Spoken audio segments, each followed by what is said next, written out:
Happy Saturday, everybody. This is Eric. Welcome back into the card closet. So, before I go through a number of cards I've been getting in the mail, just thought I would explain some things that you're probably going to see on my tabletop here for the foreseeable future.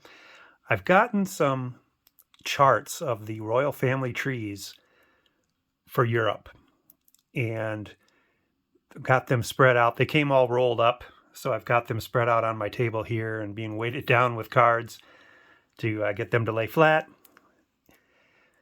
So here's the story behind that. About, I don't know, in the last 5 to 10 years, one of my mom's first cousins got the DNA test done, and his results came back. His name is Oli. His results came back, and in his whatever you get, I haven't had it done, but whatever you get for paperwork back, it indicated to him that his DNA matched the royal blood of Norway approximately 20 generations prior. And so that kind of circulated through the family, and it's like, oh man, maybe we're descendants of the royal kings of Norway or something like that. But he also had another side of the family, so maybe it was his other side of the family that was connected.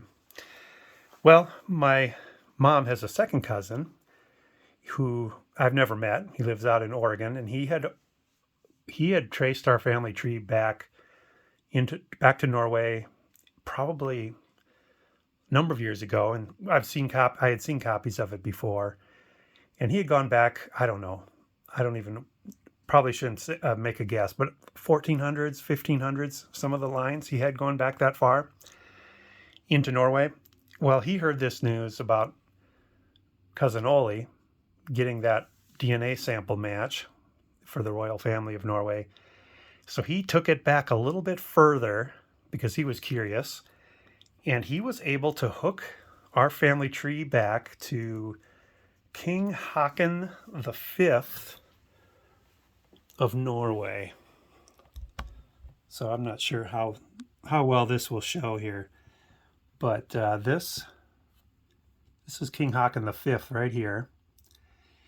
And so he is an ancestor of mine, and I think it's 22 or 23 greats grandfather. And so indeed, this whole family line of the Norwegian royalty are all my ancestors, all the way back to the original king of Norway, King Harald Fairhair.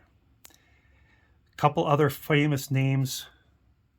Probably the most famous Viking, or the most accomplished Viking ever, was Harald Hardrada, and he is an ancestor of mine.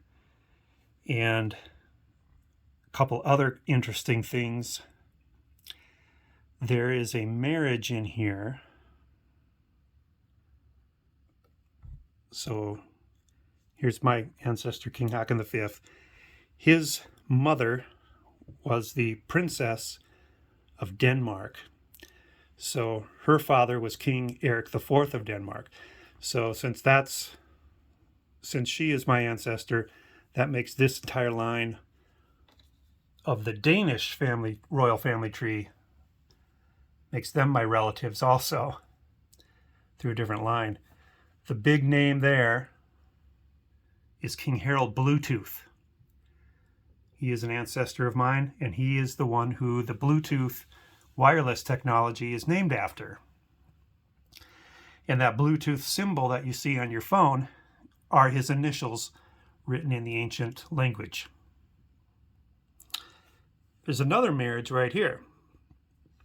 So King Valdemar I is an ancestor of mine. His mother was a princess of King Midislav I of the Kievan Rus. So that makes him my ancestor. The Kievan Rus in the 1100s, 1200s, and before, that's the part of the world that today we call Ukraine and Western Russia. So Valdemar, Yaroslav, Valdemar the Great. The whole house from there back of the Kevin Roos are also ancestors of mine. And then there's one more that I noticed quickly. Where is it? See if I can find it again. Right here. So this is one of my ancestors in the Danish royal line. His wife, so since I'm the descendant of their union, she's in my family tree too. She was the daughter of King Sancho I of Portugal. That's what this chart, the second chart, is over here. This is more the Western Europe. And so there's the entire Portugal line from around 1200 and before, back actually to the origins of Portugal, are also a line of my ancestors. So anyway, this has been kind of an interesting thing that I'm starting to get into.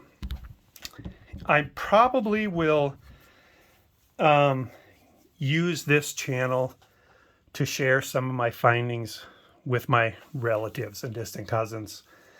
So when I do that, if I do that, I'll be sure to put something in the title that it's, about my family tree or Norway, Denmark, things like that.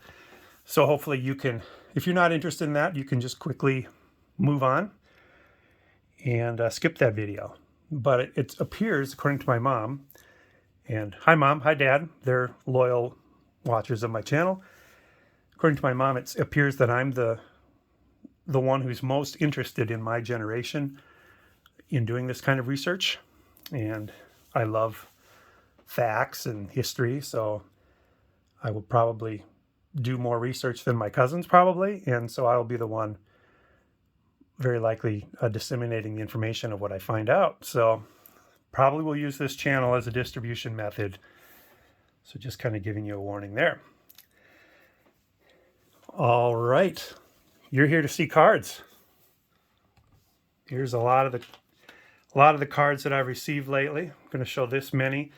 I've received a lot of commons, but these are kind of the ones that I think are a little bit step above commons, or way steps above. So this one is the 1970 LK line. Getting real close on that set. I got the 1972 Joe Morgan Traded. Good condition, but not very centered. This one, I used my old trick looking for lots of cards. I'm not a Joe Morgan fan, so I didn't really want to put a lot of money into that card, but it goes for a lot. So I found a lot of 1972 tops, and I've mentioned this before that sometimes you can get pretty good deals if you buy a lot. And this card was in the lot, so I was able to get it way cheaper. Jerry Koosman, 1972 All-Star. I'm a fan of Jerry Koosman. I remember him when I was a little kid. He was playing for the Twins, and he was a 20-game winner, so he was kind of a, up in this upper Midwest region, he was a big hero. He and Dave Goltz, if you remember that name. 68 RBI leaders. These are a bunch of cards now that I got in a trade with Noy. Shout out to Noy on the trading card database. He's a great guy. I've actually met him in person. He's up in the Minneapolis area, and he and I have gotten together when I've been up in that area, and we've done in-person trades, or else we just meet at the card shop. So all these 69s I got from Noy. There's a bunch more that I won't be showing, but Tim McCarver, Rico Cardi. Noy keeps his cards in great condition. Here's a 72 Steve Carlton. Whoops. This one is needing to be upgraded someday, but there aren't a lot of people that had this for trade.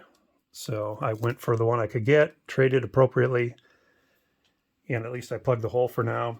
But here's the big guy. Can't thank you enough, Noy, for making this trade. This is the one I was after. Ed Crosby, card 672. The last card I needed for the 1971 Topps set. So, shout out to Topps Vintage 316. I know he and I were working on that set together, and he beat me to it. But I finally got it done. I believe a couple of the cards are in a COM-C order, so they're not in my hands yet.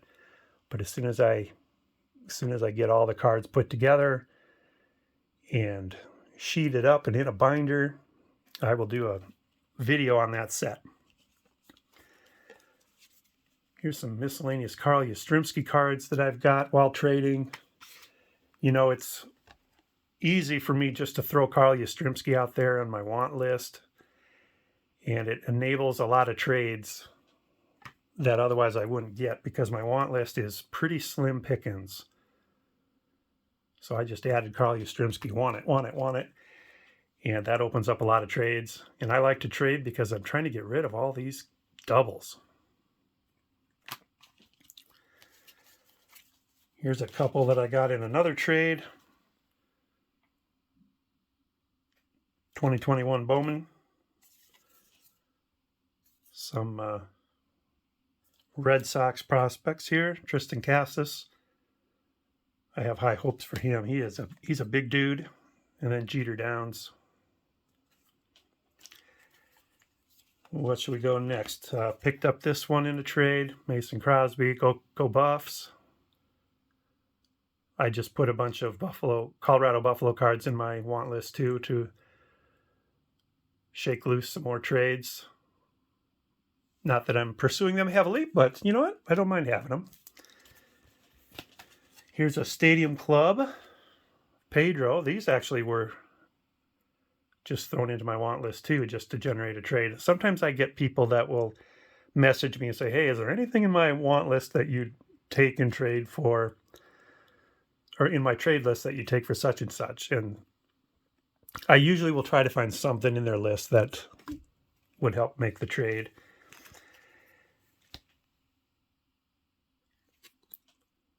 Here's the LeBron. Same thing with this one. It's like it wasn't on my want list, but hey, it was in somebody's trade list, and I'm like, sure, I wouldn't mind having that one. It's got that ugly Scotch tape on there. And then these were the same deal, just out of somebody's list, but these gold label cards from 1999 are just beautiful. Pedro Martinez. I have a new light in the ceiling, and it's 100 watt, and it really makes things look a lot more colorful. And then the Nomar from that same set, gold label. Not the set that I'm deep into, but if somebody's got them for trade, you bet, I'll go for them. One thing I've got to show you in a coming video is a big card I bought, and I got it from Dave and Adams, and they sent me a coupon with the card, $25 off your next order of $250 or more. And there's a code, which I'm not going to show the code, but if you could use that, let me know. It expires the last day of February this year, so you'd have about a month, 4 weeks. But yeah, it's $25 off an order of $250 or more.